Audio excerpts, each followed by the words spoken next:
Estem molt contents perquè és això, és un projecte que va sortir la primera idea de la universitat com a treball final de grau i després vam seguir apostant per desenvolupar el projecte i rodar-lo, però com que sempre s'ha fet com dins del marge als marges de la indústria, no? De com es faria una pel·lícula tradicionalment, no esperàvem, o sigui, no sabíem què és el que esperàvem, ho fèiem com per purament intuïció, per poder fer el projecte sense en cap moment pensar en premis o que anés a cinemes. O sigui, ha estat com un màster, o sigui, per tothom.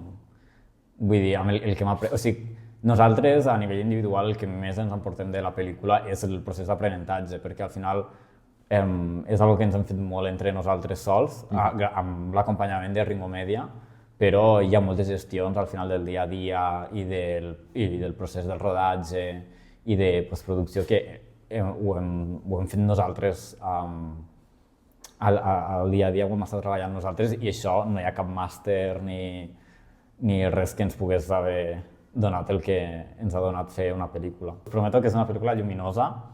Hem intentat que el to fos bastant lleuger, en moltes vegades. Òbviament tracta un tema que és el que volem tractar, que és el de la bellesa i de les cures i com gestionar les persones grans quan arriba a una edat de molta dependència, però està fet des d'un punt de vista molt jove i lluminós, que crec que no és molt drama, no és molt drama. Bueno, per mi va començar aquí a l'Institut de Tremp, o sigui, amb la professora, sobretot la Glòria Llompart.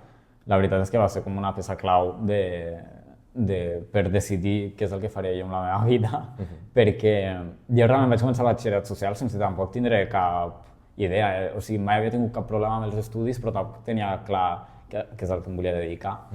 I llavors sí que veia que el cinema era una cosa que em tirava, però va ser també gràcies a una activitat que es va portar la Glòria aquí a l'institut, que es diu Cinema en Curs. Sí, o sigui, jo sempre ho tinc molt present. De fet, m'agradaria treballar amb personatges. Potser no al Pallars, però personatges que vinguin del Pallars. I vinc de l'any passat que vaig fer un curtmetratge per l'Orfeó, que bueno, no és una obra de ficció, però vaig estar treballant amb la gent de l'Orfeó fent com un resum dels 100 anys i amb diferents testimonis, que la veritat m'ho vaig passar molt bé.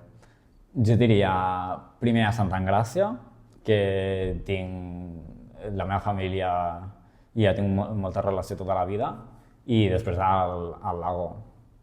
És una ubicació que sempre tinc molt present de fer-hi algun dia alguna cosa allà.